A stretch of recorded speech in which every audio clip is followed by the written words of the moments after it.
Welcome to the Judgment-Free Zone. You've downloaded the Alcohol-Free Marriage and More podcast with Matt and Amy.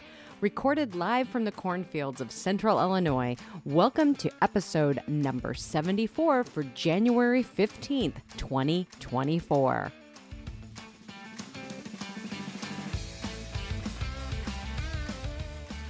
Well, hello there, children. Welcome back to your weekly freak show that is the Alcohol-Free Marriage and More podcast from the frozen tundra of the cornfields of Central Illinois. I am Matt, along with the always lovely Coach Amy. How are you besides freezing? It's kind of cold. Kind of. Kind of cold. You know what? And after this, I think we might go outside and do what us Midwesterners love to do when it gets below zero. Is? Get boiling hot water and throw it up in the air outside and watch it freeze. Yeah, it's all exciting. Oh, we should do that. And you do it once, like, okay, that's enough of that. We're going to record it, though, in slow-mo. Oh, so it's slow steam. Sure, okay, let's do that. It is fun. It'll be great for a reel or a TikTok or one of those. If we do it immediately following this, we can always drop it in the video for those on the YouTubes. Maybe they get a little surprise. On the tubes of YouTube. There you go. You know, watching the YouTube video brings you a little extra something every week on the podcast. And if you like a little extra something on the podcast, be sure to like, subscribe, forward it to a friend, share with a friend, share with an enemy. Either way, we're good. An enemy. I don't like you. Listen to this. Yes, here. Coach Amy, how's your alcohol-free spirit program going right now? Oh, my goodness. We are starting tomorrow. The 6-week program, the way it works is you have that first week is the pause where we're just working on mindset. Tomorrow is the day that we start the 30-day Actually alcohol. start. Yeah, like the free, like we're going to take a break.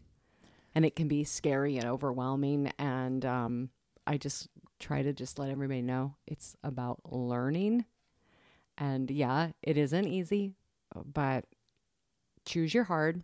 Right now, this is going to be hard. But guess what? Living the way we have been has also been hard. You know, I found something. I wanted to read it. Okay. It says, my first night clean, I wasn't. I threw up in the street and stumbled in late. An old man, sober 30 years, said, give it 6 months. If you don't like it, you can have all of your pain and misery back. True. I'm like, that's really good. It's like, you know what? True. You can always go back to what, you know, there's no reason you can't go back. So you know what? That is so good. I love that. There's no reason why you can't go back. And I think here's all your will. pain and misery. You know have what? it all back. I want you to share that with me, so I can share that with my group, because I think that's really important that you guys take a break now. And if you decide to go back, you can always go back to all of it. Yeah. Oh, you know what? I want to feel like crap again, so I'm going to go back. That's what I'm doing. That's exactly what. Now I've lost my notes. Well, and I think the big thing is for many of us, especially in that gray area drinker realm of alcohol use disorder, is that we question, okay, is it that bad? Is it that bad? But then when you just start to have those questions and then you start going over and over in your mind, it's all that mind space. And really for me, one of the big keys and the keys of freedom in this is that all of that mental chatter is gone. Yes. That conversation's over. You'll be surprised at how much brain space you free up. Yeah. And that I think for me is really probably, I don't know. It's so welcome. And when it finally all turns off, because it does take time. Yep. But once it does, then you're just like, what can I do? I've got a lot of space here in my head. But anyways. Got a lot of space in my brain hole. Yeah. So, yeah. All right. Well, then, if you have more space in your brain hole and you want to put more things into it, you always go to jointheirside.com and download our Beyond Spirits, the 7 tips for starting your AF journey.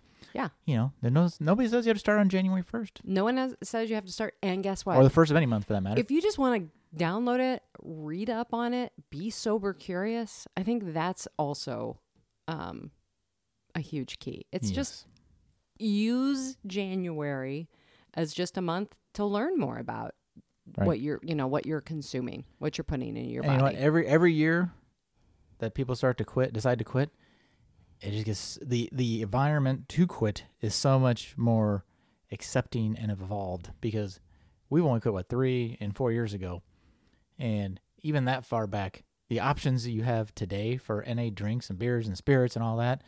Like, we want to run over to Indiana. We want to go to Generation NA, which is like an NA bottle shop. They have beer on tap. We're going to interview Rob. We want to interview Rob, but he has NA, the Tanqueray Zero. Yeah. There's a Captain Morgan's Zero, right? I just found Sierra Nevada. I'm not Captain. Those memories I can't like completely. You don't need to relive those in an NA version. No. But then we found some. We'll review here in a podcast in the future. Sierra Nevada has a Zero NA. I know that is really good. Really good. That was solid. So, but speaking of drinks of the week, Amy, and new drinks that we found, Trejo's Tequila. I found. I don't remember. He was like Machete. If you watch Spy Kids, he's Machete. I think he's in the movie Machete. He's been sober for like 30 years or something. I forget how long. Forever. Yeah, but he made a tequila, and it's very similar-esque to some of the other NA tequilas, but I would say this is probably my favorite NA tequila. Is it really? I think so. I do think so. So I made a Trejo's Tequila Moscow Mule, just because it's easy, not a lot of sugar, just a little Trejo's, a little lime, and a little ginger beer, and you're off to the races. Yeah, really good. Yeah, very good, very easy. I recommend, depending on the size of your glass, 2 shots of it.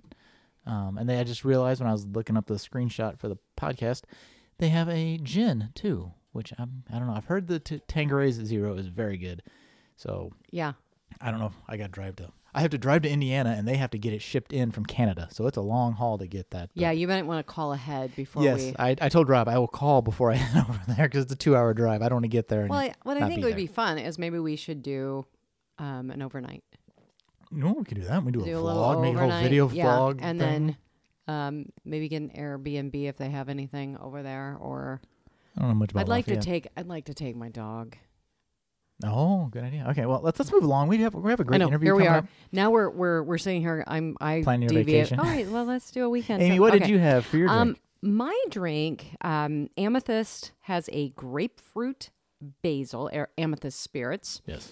And so I made off their website their grapeful dead. Ooh, cute.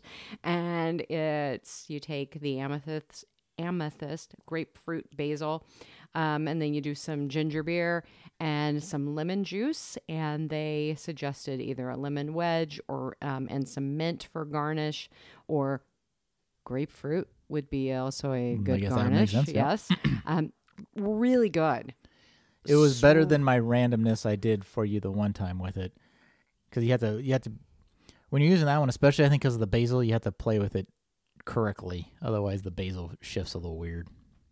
Yeah, you get a really strong basil finish, which I like. But basil. I think when you made this mix, I think it was it just really. I think the ginger beer with the lemon mixed with the basil in the grapefruit. Yeah, real good balance. Real good balance. Good balance. Well, and the other thing you can do is I have my blood orange tangerine spindrift here, which I love. You can also, it really tasted really good. It's good. You're going to notice a little more of the basil. Shot. Yeah. In there, you'll have more basil. But if you are really lazy like I am, it's like, yeah, just do a shot here, do this. Amy likes drinks that you just go pour together. And there you done. Go. And really, again, I love grapefruit. I love basil. I would have never put those two flavors together. Really good. So thank you, Amethyst Spirits. And I was just on their website for the first time, and shame on me in a while, and they have a lot of new stuff. They have a shaker and a molar, and they have like a little flight thing. Yeah, they have all kinds of new stuff. A hat, all kinds of stuff. Ooh, so, a hat. I know, very exciting. All right, Coach Amy, tell me about our interview today. All right. Well, we are going to be interviewing Dillon Reed, and he currently lives in Dallas, Texas, with his beautiful wife, Megan, 4 children, 2 dogs, a cat, 2 lizards, 2 guinea pigs, and a snake. And should I put in a partridge and a pear tree? He does not have the latter there. He has spent nearly 2 decades drinking and was able to accomplish professionally and out in the community, just with everybody, a lot. Just like, as he says, functional alcoholics do, until the day that he couldn't anymore. In the years since getting sober, he has learned that he could accomplish and get so much more done being sober. So he is now a recovery coach, and he is helping struggling dads to get sober so that they can avoid making some of the same mistakes that he did. And you can find him at I am not your sponsor.com, which I wanted to read that through, but it's really cool. And I can't wait for you to hear this interview. Here we go. Well, here we are. Welcome, Dillon, to the podcast. This is one of those where I'm like, I feel like I'm kind of communicating with like a little Instagram star. I started following you, I don't know when, and I'm like, oh my gosh. One day, probably before, somewhere a few weeks before Christmas, I'm like, I need to just reach out. What the heck? And you were like, yeah, I'd love to. And so it's all come together. So thank you for being on the podcast today. And before we get started, I just want you to tell us just a little bit about you before we jump into your story, where you're coming from today, and a little bit about your family. Just to let you go. Absolutely. Yeah. Thanks for the opportunity. I've never had anybody refer to me as a star before. I appreciate it. My name's Dillon Reed. I'm 36 years old. I'm married. Got 4 kids, 2 guinea pigs, 2 dogs, a cat, a snake, 2 lizards. That's our whole family. My wife's a veterinarian. So okay, Awesome. that tracks. I wanted to, everybody knows why we have so many pets now. I don't not like them, but she definitely brings them home from work sometimes. So that's just the way that it goes. I am a human communications major. I thought I was going to become a lawyer someday.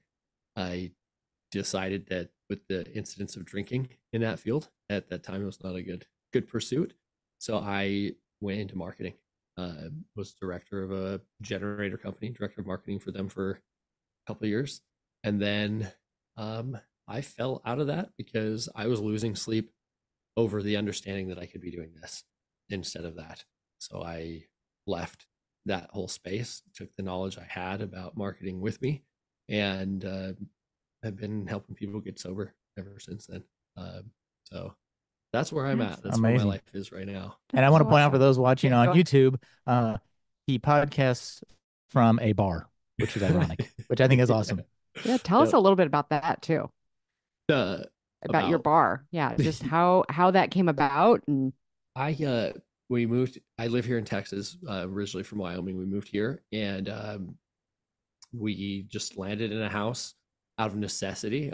We had another kid on the way. We needed to upgrade the size of the home. This would have been 2021, so the market was not exactly friendly. Would be the way to put that.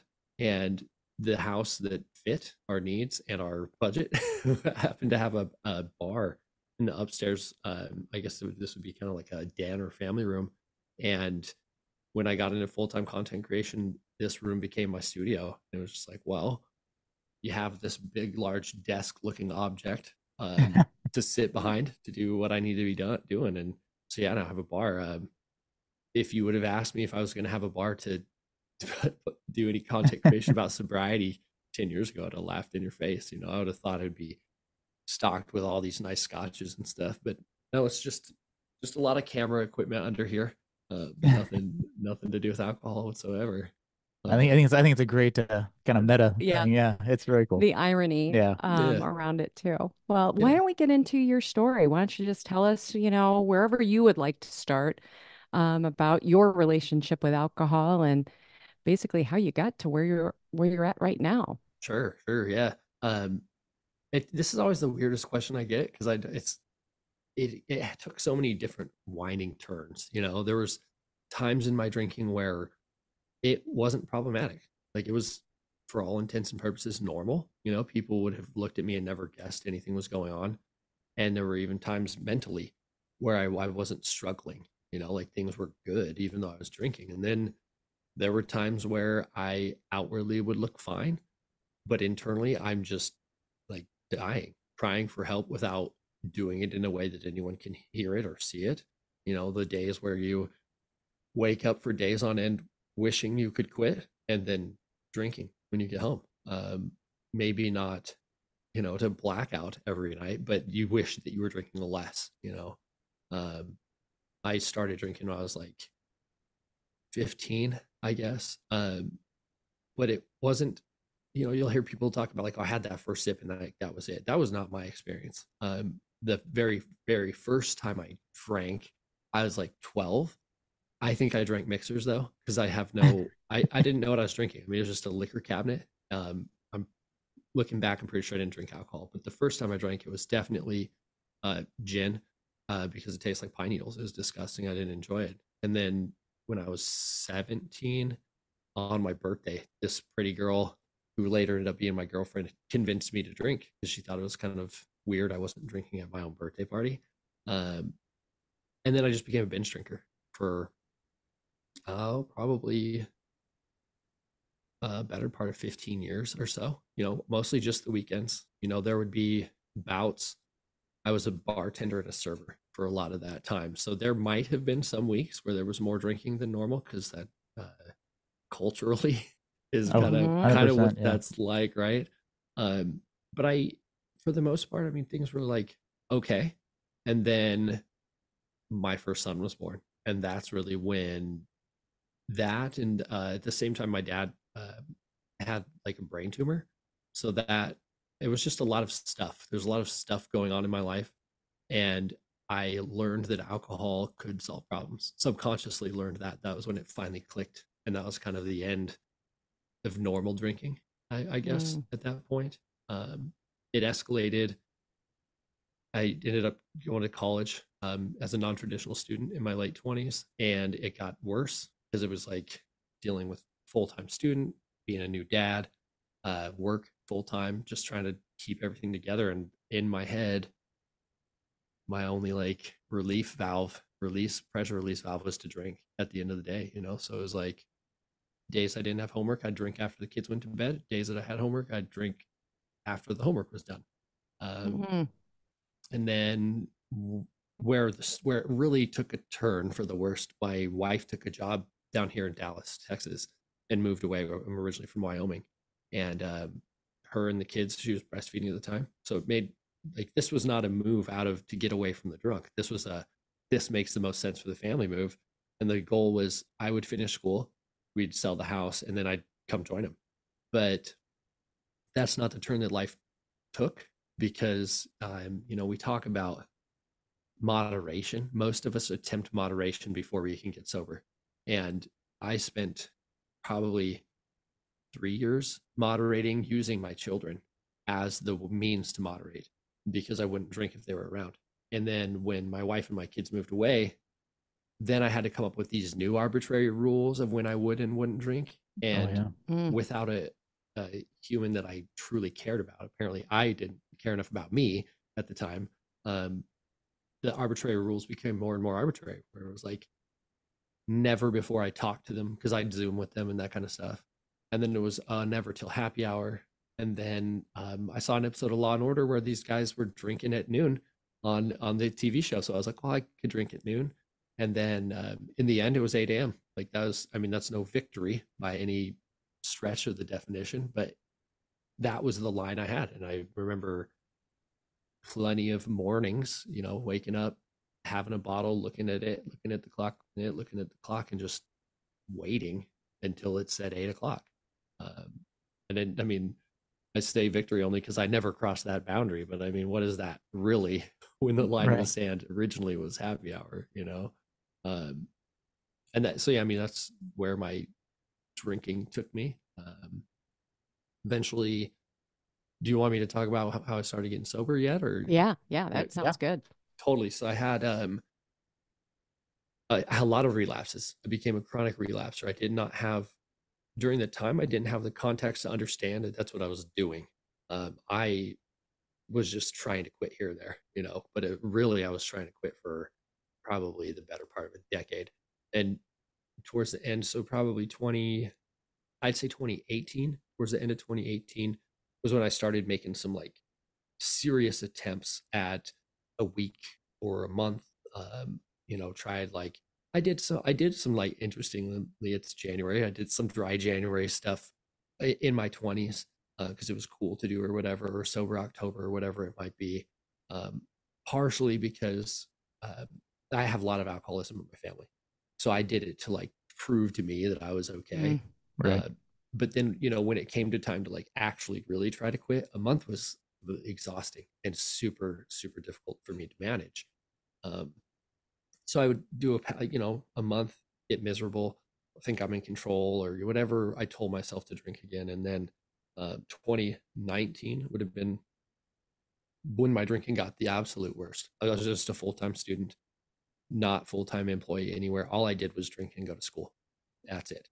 And I, at my lowest low, it was like I took myself to a completely another state.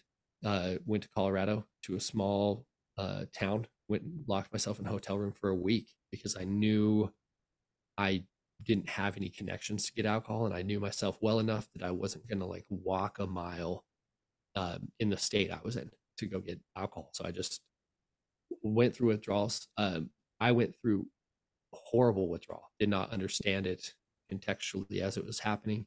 In hindsight, I knew I was hallucinating because I heard people knocking on the walls and stuff during the day, and there's no one there in the hotel. I'm like there by myself.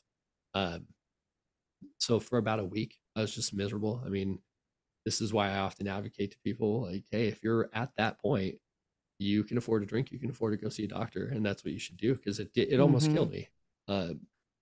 After 5 days of that kind of detox, kind of snapped back to reality. I was honestly in and out of lucidity during that 5 days, just sleeping when I could, night sweats, shakes, all that stuff. And I was yellow when it was all said and done, and gave it a week, which was foolish. If you are ever yellow, anybody listening, you should go to the hospital as soon as possible. I was embarrassed and I didn't want to, and I did end up going, and the notes that the physician wrote actually was like, this kid said he waited a week. I don't understand why he waited. Like, that was in the notes that he put. But Jeez. I was embarrassed. I knew that the state I was in was a direct result of my own decisions along the way. And that was like the hardest owning up to them in my mind, was to have to go to a medical professional and let them know, like, this is where I'm at. But yeah, I had jaundice, ended up having some gallbladder issues and stuff that caused the bilirubin to back up, but it almost killed me. The hepatologist told me that fortunately there was no scarring or anything at that point, but he was like, if you would have done this for like another week at home, you wouldn't have gotten here. And I stayed sober for 3 months after that. Almost died, and still 3 months later I had a moment where I was like, I'm gonna go back to drinking. And I drank for about a month, and then did rehab. And after that I quit for a different reason, and I have stayed sober since then. Wow.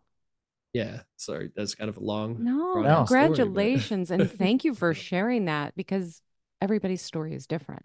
yeah, And I think that is what is so important to tell people, yeah, that, you know, you had a lot of shame around that. That's why you went to a hotel by yourself. yeah, I yeah. mean, and being able to, thank God you went to the doctor. I mean, because as you said, you'd be gone.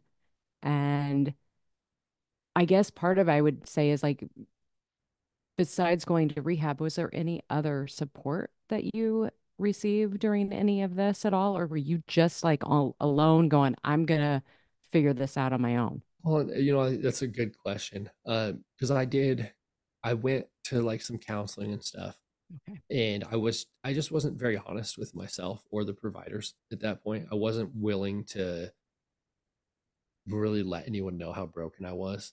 Um, and I did AA, and it was this is nothing, not against AA at all. It's me. I went there and I was like, I'm not these people. There were Mm. people in the room that had DUIs, they had divorces, they had problems. And at that point in my journey, you know, at that point, I didn't have any of those things. And then enough more time, my life started to very much resemble those people's lives, uh, which I didn't understand at the time. I was a little too arrogant, and I just, I mean, I culturally, in Western culture, I'm a man and I'm going to handle this and I don't need help and I can do this. So that's what I try to muscle through all of it because that's all I knew to do. And it delayed my ability to get better by years, to be completely honest with you. You know, I don't know how many times I went to see my physician, and they every year one of the questions is how much do you drink each week, and it was always a lie, you know. And if I had been honest at some point, he might have brought it up, you know. Yeah. I know I'm not alone in that either. No, you're not. I mean, but No, two right. people right here, who are with you going, okay, now I know that question's coming up. What will I say to not appear Yeah. to Be drink as honest-ish, much? but Yeah, I'm not honest-ish. sober, but I'm not, you know. I'm Not that guy. okay. No. Yes, exactly. Dylan, I literally got a piece of paper because your story hits on so many things that speak to the power of alcohol in our minds. Mhm. And you know, the one thing of, you know, I'm not that bad. I'm not as bad as those people, so I'm okay. Yeah. The I quit for 3 months, almost died basically, right? I mean, Yeah. close. I mean, you weren't doing great. I'll go ahead and drink again, right? Because Yep. also it sounds like it's still a good idea after all that, right? The slippery slope of 5 p.m. becomes 3 p.m., becomes noon, becomes 8 a.m. And you Yep. justified, and it's not like people think, oh, well, you picked up a drink and you start drinking 8 a.m. No, it's a slippery slope of 1 hour at a time and a half hour at a time. Yeah. And that shame, you know, spiral of, you know, the people who in the world who suffer from this and don't want to say anything because they feel like I'm the only one who's suffering like this. And I'm not going to be honest with my doctor, and I'm not going to, you know, get blood work to find out what really is wrong, because then I might have to face reality. And even if I do, I may Exactly. still drink. And, you know, all those things just really, I'm curious. I'm always like, I don't know, this is a curiosity question I always ask our guests, but towards that end, you know, when you were jaundiced, how much were you drinking and what were you drinking? Oh Lord. I drank, it was almost a 750 milliliters, so a fifth, you know, depending on where you're at in the Right. world, but a fifth of black velvet because it was cheap and it did. I started as a Crown guy through and through, you know, and Right. then financially it wasn't sustainable. It was just like I can't. I was also a dual habit. I smoked cigarettes too, chewed tobacco, so like everything on top of the drinking, it just was not. I couldn't afford it, you know. Right. So then I went to the Rock Gut whiskey, and it's so weird because I grew up in bars, in restaurants, like I said, you know, and so it was like the drinker that came in and ordered Black Velvet was like this type of person, you know, like not, and I'm sorry to anybody listening to this that currently is in that bucket. I'm not trying to be judgmental. I lived it myself, you know, Same. but it was like I became the person that I knew existed for all those years and Yep. didn't even know or notice the metamorphosis, you know. Yep. The only thing that would change how much I drank was if they didn't have a fifth and they only had a liter. Sometimes I'd end up drinking a liter. I hated when that happened because um, I would drink it all, and I just knew myself, and I'd feel worse. I'd be sicker than normal. Because let's be honest, when you're drinking as much as I was, you don't ever feel good. Like there's no Right. time when your body's like happy with you. So it'd be worse, you know. Or if I still would go out, I mostly was a solo at my house by myself drinker, but sometimes I would go out. So if I went out, I'd end up drinking more than normal because I'd, you know, party at home, not party, but drink at home Right. by Right. myself Right. before I went out. Um, but yeah, I mean, it was a pretty much a fifth a day habit for probably pretty close to 2 years Mm. before it was all said and done. So So were people surprised then when you did quit? Like, since you did a lot of your drinking at home, or like, well, you don't mhm. seem like you had a problem. Were you pretty good at hiding it to the point that people were kind of surprised that you needed, quote unquote, It- needed to quit? yeah, I mean, like I kept it hidden from my parents until like the very end. When when I did go to rehab, I called my dad. He was the one that gave me a ride, and he was like, "I'm not giving you a ride to a liquor store." I was like, "That's not what I want, actually," you know. But I kept it hidden from them until probably the last couple of months, and I did that by either a drinking before I went to their house, or b only going to their house when there was like drinking events going on. because I got to the point where I couldn't hold food without having a drink or two, Right. um, Mm-hmm. and then like my brother knew what was going on, but he and I my parents split when we were really young, and we basically raised ourselves. All right. Sorry, we had a little technical difficulty there, but so picking back up, I'm just curious too. So you kind of talked about your family, knowing. What about since this is the alcohol-free marriage and more podcast, what was the impact to your marriage? I mean, you're living in different places, but you're drinking a lot. Does she know you're drinking? What happened with that whole dynamic? That that is a story. My I guess I mentioned earlier, we didn't she didn't move because of my drinking or to be away from me. But my drinking got worse. I definitely was not behaving well as my drinking got worse. I was never, just, it's me like trying to justify me not being a jerk. But, I wasn't hitting her or, being a horrible, horrible guy. I wasn't being good either. And eventually she did. She filed for divorce. We were supposed to be divorced, like finalize the divorce the day after I moved here to live together. So yeah, I so as far as what it did to the marriage, it it ruined it at one point. I mean, not totally catastrophic, can't be reconciled type issues, but she wouldn't have gone and spent the money on an attorney and gone through all that stuff to begin the process of getting divorced if there wasn't a problem. Mm-hmm. That's the reality. I just It's so hard to be close to people when you are having an affair with alcohol, and that's just the best way for me to describe what that was like. I put spending time with alcohol higher on my priorities list than spending time with my wife, and that is a taxing situation to be in any relationship. um, yeah, that's what alcohol did. Just Yeah. Gee. I Yeah. couldn't be there. Right. Were you drinking buddies early on, like when you sort of didn't drink like you did before you quit? Yeah, I mean, being from Wyoming, it's a thing that most people do is just Mm-hmm. drink. I mean, that's just in the Midwest, in the West. We met at a bar called the Horseshoe. She knew my parents before she knew me. My dad and grandfather owned a ranch like outside of town, and that bar was the closest bar like between town and where the ranch was. So they met her because she was a large animal vet. And one day she stole my dad's phone and texted me from it, and but was pretending to be my dad to try to get me to go to the Horseshoe. But I was like, this is not my dad. Like, my dad doesn't text like this. Then I figured out who it was, and we ended up talking. And but yeah, I mean, we drinking was okay.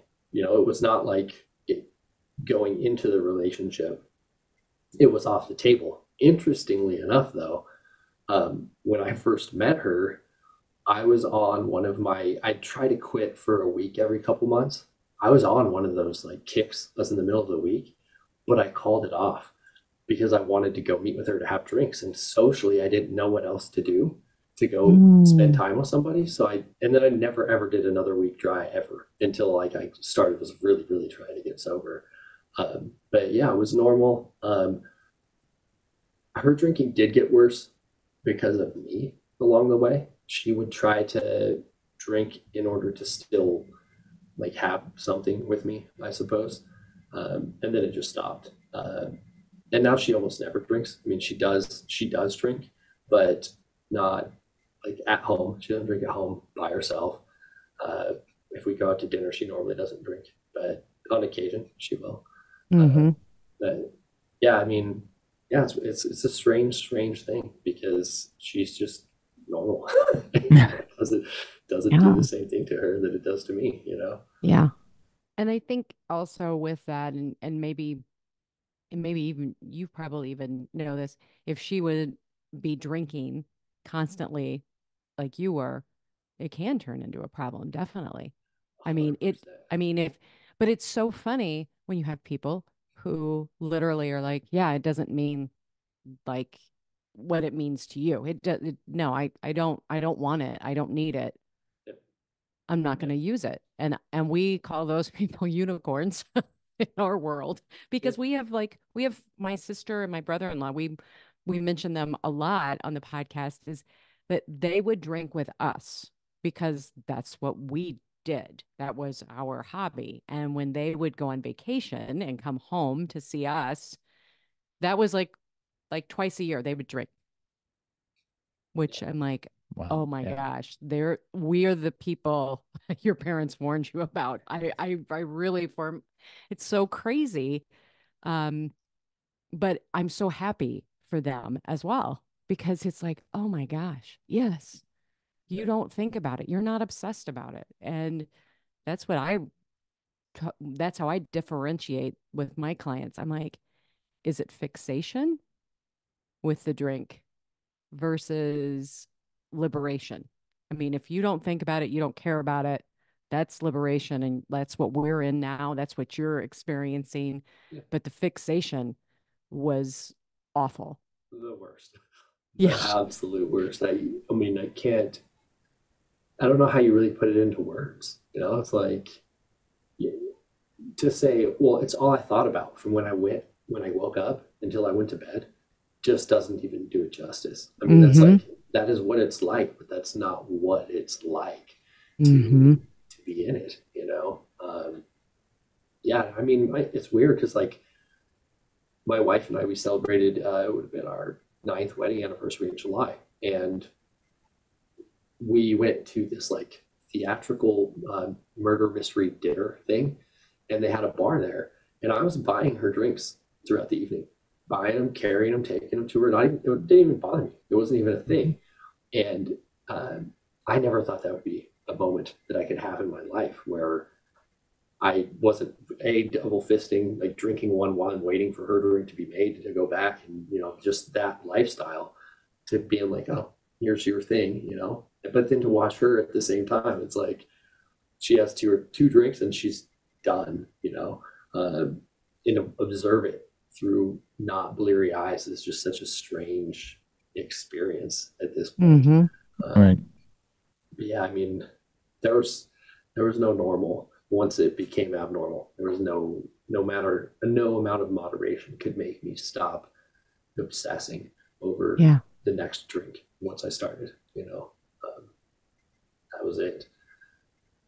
Right. I'm so excited for you, and I love what you're doing. I want to get into that. Now, let's talk about who you coach to and that audience that you're directing your services to. Sure. Yeah. It's like it's pretty much exclusively. I had some clients outside of my niche here or there, but at the end of the day, I feel like men, not to be sexist or gendered here, but we're very undersurfaced in this space. There's the cultural phenomenon of men fix things on their own. That's part of the problem. That we don't admit that we have problems is another part of the problem. You're expected to hold your liquor as a man. It's like a rite of passage somehow. I mean, in my drinking, I was high functioning until the very end. I was sat as the president on boards for multiple organizations, and it's like, as the president of the Shrine Club, which is the Shrine Children's Hospitals, we drank at board meetings. Like that was part of the gig, it's just everywhere. And men, we don't rally around each other in the way that we should when it comes to things like this. So I fell into this by making some content that resonated with people. And the next thing I knew, I was kind of taking this marketing brain that I had and looking at the space and realizing Sobergram or Sober Talk or wherever you find yourself is just rife with women, and there's so few men. And that's not because there's more women that are alcoholics, that's for sure. So it's just like, where is this voice of at least half of the drinkers out there? Why don't they exist? And I realized I could be the voice for those people. I just don't want people to end up where I was. I don't want somebody almost ended up divorced because they were drinking. I hadn't seen my kids in a year by the time I saw them again, through only my fault. I can't say no fault. You know, it was my fault. Um, I don't want anybody to have to deal with that. It made the drinking worse. You know, I made the decision to drink. I always say, um, you know, I chose to drive the car, but it put gas in the tank. You know, um, I just don't want other dads to deal with that, and I don't want their kids to deal with it, and I don't want their wives to deal with it. And because I've been through it, it's easier for me to communicate with them on the level through experience. Like, this is what it was like. That's what you're going through. Let's figure out a way through it. Um, that's it. What are some of the unique challenges that you've come across from the dad angle that you may not hear from a mom or a female, or just, you know, that whole like man machismo, like how do I be cool and still, you know, what kind of things do you hear from guys that are maybe more unique from a male perspective? Um, well, they won't journal for one, and Hey, I'm right here, right here. journaling's kind of central to a lot of this. You know, I'm not a therapist. I'm not trained like that, but when it comes to I am trained, but I'm not trained as a therapist, right? When it comes to rewriting the thoughts that we have in our head, we need to get them on paper. So when guys won't journal, that's problematic. They're horrible about talking about emotions, which is a part of the thing too. You know, we're not going to go back and resolve all your past trauma to help you to get sober. But if you can't talk about where you're at, what you're experiencing, it becomes very difficult to diagnose and help you to solve your problems. That guys we're jerks. It's like, just to put it nicely, you know, it's like, whereas, you know, on you know, not to be gendered, but like on a female influencer's content, you'll have like a lot of women reaching out like, I need help and stuff. You'll have guys that are reaching out like, oh, I'll have another drink to that. You know, we're just kind of dumb oafs in a way. So I think that's probably the most unique part that I experience. And I want to just say about the breaking generational patterns. Mhm. I think what you're doing right now is that's what you're doing. Yeah. Um, and I think as someone who is, I think you said you were 36, Mhm. hats off to you. I mean, to be able to come to a point and make these changes. I mean, clearly you had to make these changes. Your body was not going to let you continue, but being able to make this change for your kids is so huge. And I don't think people think about that. We didn't think about it. No. And to be able to really know what is happening, going, all right, I can really help you. We can stop what's going on in your life right now if you let go of this one thing, and so many things are going to improve. Yeah. Yeah. Yeah. That's it. You know, I recently took a course that was about family dynamics in recovery, and that emotionally broke me a little bit through the process, because I then had to look at myself through a different lens that I had maybe not applied to previously. And like, my parents growing up were not alcoholics. My dad had some problematic moments through his life. When my parents got divorced, he didn't handle it very well and some stuff like that. But he bounced back. You know, it was never, he was stuck. Um, but we still had an alcoholic family because both of their parents were alcoholics. So they were taught generationally to have all these same markings, you know, these hallmarks of having alcoholic parents, but my parents didn't do that. And then I taught that to my wife through our relationship, totally unknowing, you know, but then the drinking also started to get worse. So it made it even more possible for my drinking to have got worse, because we verbally and non-verbally had indoctrinated our family dynamic to be that of an alcoholic family, even though it wasn't yet. And then when it was, everybody already followed all the rules, and I already filled the role. So there you were. Uh, Yeah. and that, honestly, that's, to me, that's what this is all about. You know, people, some people think I'm a prohibitionist because, like, even though my wife drinks here or there, like, I don't truly approve of it necessarily. I mean, it's a poison at its core. Right. There's no beating Yeah. around that bush anymore, right? Um, but this is my thoughts. If you could drink, if everybody could drink, we didn't have these generational problems, go for it. I don't even Mm-hmm. care. That's your thing. But everybody ends up developing these alcoholic family traits from addiction. Uh, and that's where I think the problem lies, more so than in the substance itself, you know? So that is exactly what I'm trying to do, is like, I Mm-hmm. don't want your kids to grow up to become you in the end, even if they don't become addicts. They still they have this vow of secrecy type behind closed doors lifestyle that's harmful emotionally and Mm-hmm. mentally for people. Yeah. And our society is pushing, which rightfully so, mental health issues. We have a mental health crisis, Yeah, but there's like this silence, and not by all. Obviously, there are a lot of people who are starting to really, um, what is it called? Matt, help me. Like the alarm. They're sounding the Yeah, alarm. they wake up. They're waking people up, but we have so many mental health issues that are right because of alcohol. yeah, It's it is, I mean, when you look at it as a substance and all just across what all harms, it is the drug that is the most harmful drug. And people just give it this pass because honestly, it's money. yeah, I mean, that's greed is what's going to keep funding this. And it's it's really, I mean, for me, I mean, I don't care if other people drink. I mean, I do, but if you want to do that, fine. But it is a poison. yeah, yeah, And exactly. it's a poison.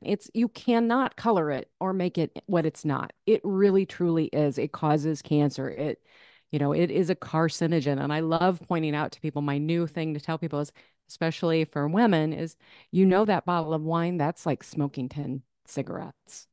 Yeah, Or and they're like, "What?" And I'm like, "Oh yeah, it is." And I just then like kind of walk away. yeah, Mic Like, drop.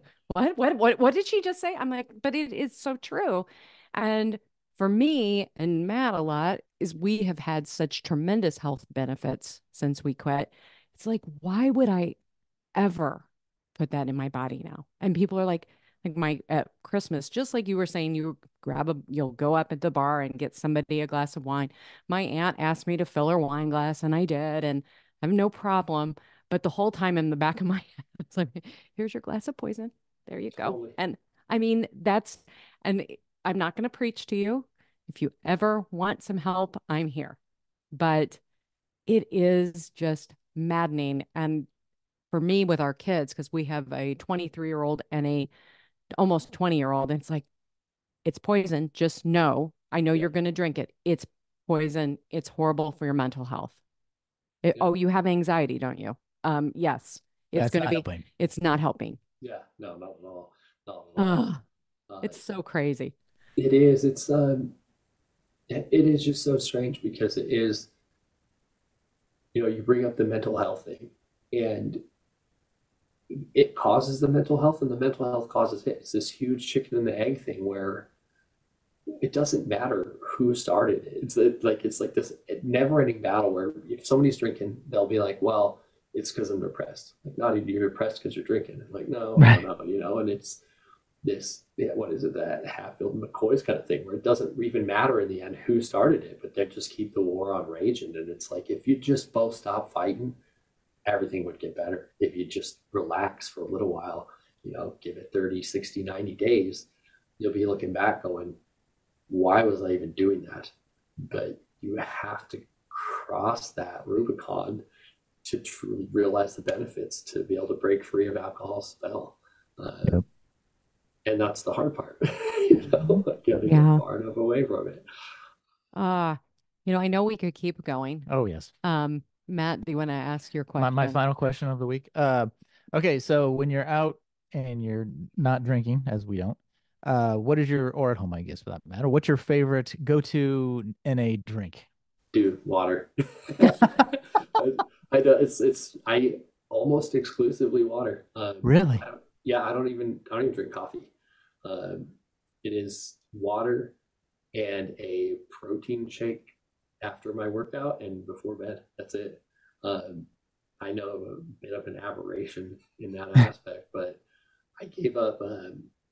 I gave up soda pop shortly after I got sober because I did do the sweets thing that so many of us do. Oh, yeah. Yeah. I noticed that was going on, and I wanted to get rid of that. And then I gave up cigarettes and chewing tobacco along the way. And then coffee was the last one. I don't even do the caffeine thing. That's totally like against the sober rules. But yeah, it's just water. I drink about a gallon a day. So Awesome. Wow. I think regardless of if you drink or don't drink, everybody needs to drink more water. That's just generally all. Exactly. Exactly. yeah. Now, how can everybody get a hold of you? I am not your sponsor.com would be the place to find me online. And then Dillon Reed official on every platform you'd be looking for me. So. Oh, that is so awesome. Thank you so much for being here, telling your story. I hope that you might come back again and we can maybe dig into some other topics because I just think it's fun to talk to somebody who gets it and understands what we're trying to accomplish here is just spreading the word that alcohol really is not your friend. It just isn't. It's not going to help you with anything. Thank you for having me on the show. Oh, thank you. Well, thank you, Dillon, for being on the Alcohol-Free Marriage More podcast. Apologize for a few of our technical glitches. He had one. We had one. It's a whole team effort. But anyway, hope you made it all the way through. The great information. I can't wait to have him back on the podcast again. I know it. It's just, I love the passion that he has and the love that he had for his family, his kids, also honestly himself, because he knew he needed to do this and to get himself,